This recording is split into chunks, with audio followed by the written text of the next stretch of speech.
stopped by the vendor, caught my boss saying, "We'll cut him." 2 weeks later, I walked in with the vendor's badge. Their faces said it all. 4. Ryan Carter. The 18th floor conference room had always felt like the heart of everything he'd worked for. The floor-to-ceiling windows, the smell of polished wood, the quiet hum of ambition. This was where ideas became contracts, and people became names on the success board. He believed in loyalty, in hard work, in the kind of dedication that still meant something. But loyalty, as he was about to learn, had an expiration date. That Thursday afternoon, Ryan wasn't supposed to be there. He'd wrapped up early and stopped by Vertex Dynamics' main vendor office, just to drop off the updated project specs, a final check before the upcoming pitch that could seal the company's biggest deal of the year. He'd spent 6 months living and breathing that project. Late nights, missed weekends. Every wireframe, prototype, and strategy had his fingerprints all over it. A promotion was practically guaranteed, or so he thought. As he walked through the vendor's hallways, he heard voices coming from the conference room up ahead. He recognized them immediately. David Lang, his boss, and Marissa Hale, the vendor's lead liaison. He slowed. Their laughter drifted through the half-closed glass door, muffled, but clear enough to make his stomach twist. "We'll cut him right after submission," David was saying, his tone casual, like they were discussing lunch plans. "Rebrand the proposal under our team's name. The vendor will cooperate once they see what's in it for them." Ryan froze. For a moment, he thought he'd misheard. Marissa's voice followed, smooth and sharp. "You're sure he won't find out?" David chuckled. "Ryan's smart, but not that smart. We'll let him run the final demo next week, then phase him out quietly. Once we have the prototype, he's expendable." Something inside Ryan snapped. He stepped back instinctively, out of the light spilling from the doorway, pulse hammering against his ribs. His mind went blank, then started racing. 6 months, hundreds of hours, every decision, every innovation, all leading to this, and they were planning to steal it. He didn't barge in, didn't shout, didn't give them the satisfaction of seeing him break. He just stood there, the hum of the air conditioner suddenly deafening, and then quietly turned away. By the time he reached the parking lot, his face was calm again. Too calm. He sat in his car for 10 minutes, hands gripping the steering wheel, letting the betrayal sink in. David had always been charming, the kind of boss who smiled while setting you up for failure. And Marissa, she'd been friendly enough, but there was always something guarded in her tone, something that made Ryan trust her just a little less. That night, as he stared at his laptop screen, the anger faded into something sharper. Not rage, strategy. He opened his files, one by one, and started making backups.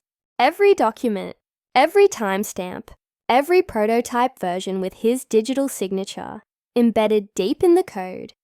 If they wanted a war, he'd fight it their way. Quietly, professionally, and without warning. The next morning, Ryan requested a private meeting with Kia Innovatech's regional director, the parent company behind the vendor. He laid out everything. The emails, the stolen plans, the recording he'd made on his phone from that hallway. The director's face went pale. "If this gets out, we're finished," he muttered. Ryan's lips curved in a faint, cold smile. "Not if we make it right. Together." The following 2 weeks passed like a slow-motion performance. David praised him in meetings, unaware. Marissa sent her usual chirpy emails, and Ryan played along, nodding, smiling, preparing. Then came presentation day. The boardroom was packed. Executives waiting, cameras ready. David walked in first, laughing with Marissa. They looked unstoppable until they saw him, because sitting across from them, calm and steady, wasn't the employee they'd planned to betray. It was Ryan Carter. Wearing a different badge, clipped neatly to his blazer. Innovatech Partners, vendor representative. Their laughter died instantly. Ryan just smiled. He didn't need to say a word. The badge said everything. The silence that followed Ryan's entrance was thick enough to cut through. For a moment, no one breathed. The only sound was the faint hum of the projector waiting to be used. David Lang, usually the loudest voice in any room, looked like he'd just seen a ghost wearing a tie. His confident smirk faltered as his eyes caught Ryan's badge. Innovatech Partners, vendor representative. Ryan, he stammered finally, forcing a chuckle. What are you doing here? Ryan leaned back in his chair, composed and deliberate, the picture of calm. Representing Innovatech Partners, he said evenly. You remember them, don't you? The vendor you and Marissa met with 2 weeks ago. Across the table, Marissa Hale's eye, face drained of color. You work for them now? Not for Marissa.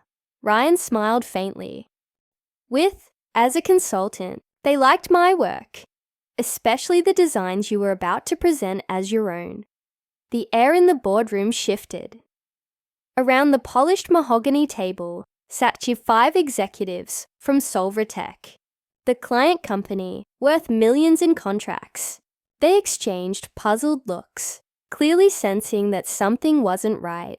One of them, Mr. Reynolds, the lead negotiator, frowned. Hold on, I thought Vertex Dynamics was managing this project.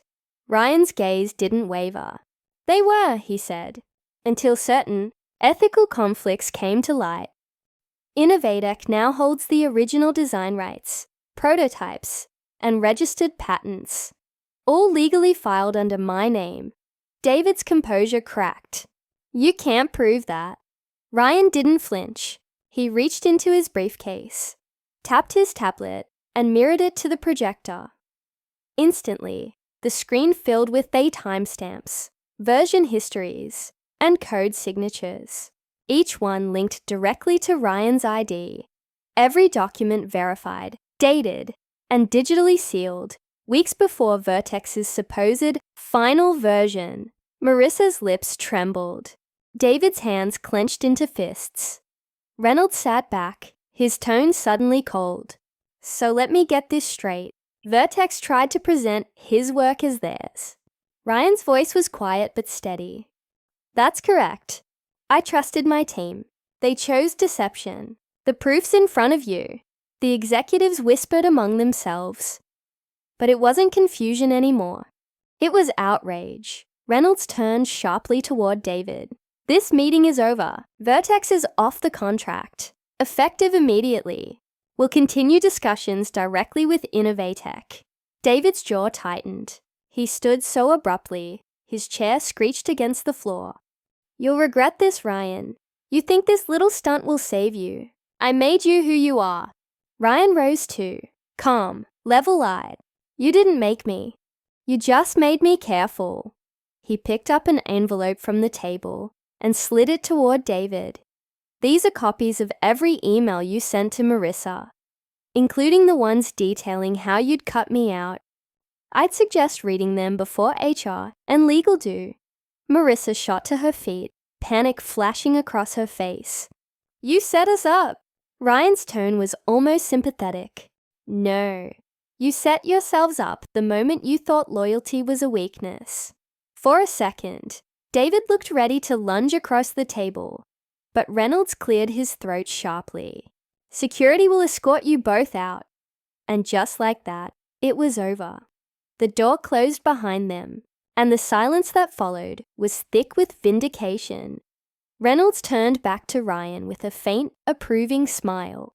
You handled that with remarkable composure, Mr. Carter. Tell me, Have you ever considered leading this project permanently under Innovatech's flag? Ryan smiled, modest but confident. I already am. 2 weeks later, the skyline outside Ryan's new Innovatech office shimmered in late afternoon gold. The deal had gone through. His designs were officially launched under his own name, and his new title, Director of Strategic Design, gleamed on his glass door. On his desk sat 2 badges, the old Vertex Dynamics, one dull and scratched, and beside it the Innovatech badge, clean and silver, a quiet symbol of victory, earned without raising his voice. That morning, he'd received one final email from David Lang. No excuses, no apologies, just a single line. You were always smarter than I gave you credit for. Ryan deleted it without hesitation. He pinned both badges to the wall, not as trophies, but as reminders, one for the man who trusted too easily, the other for the man who learned that silence, when timed right, speaks louder than revenge. Just as he turned to leave for the day, his phone buzzed. A message from Marissa. You planned this from the start, didn't you? Ryan smirked, thumbs hovering over the screen before replying. No, you did. The moment you underestimated me. He slid his phone into his pocket, glanced once at the twin badges on his wall, and smiled. Because in the end, revenge didn't need anger, just proof, timing, and the right badge.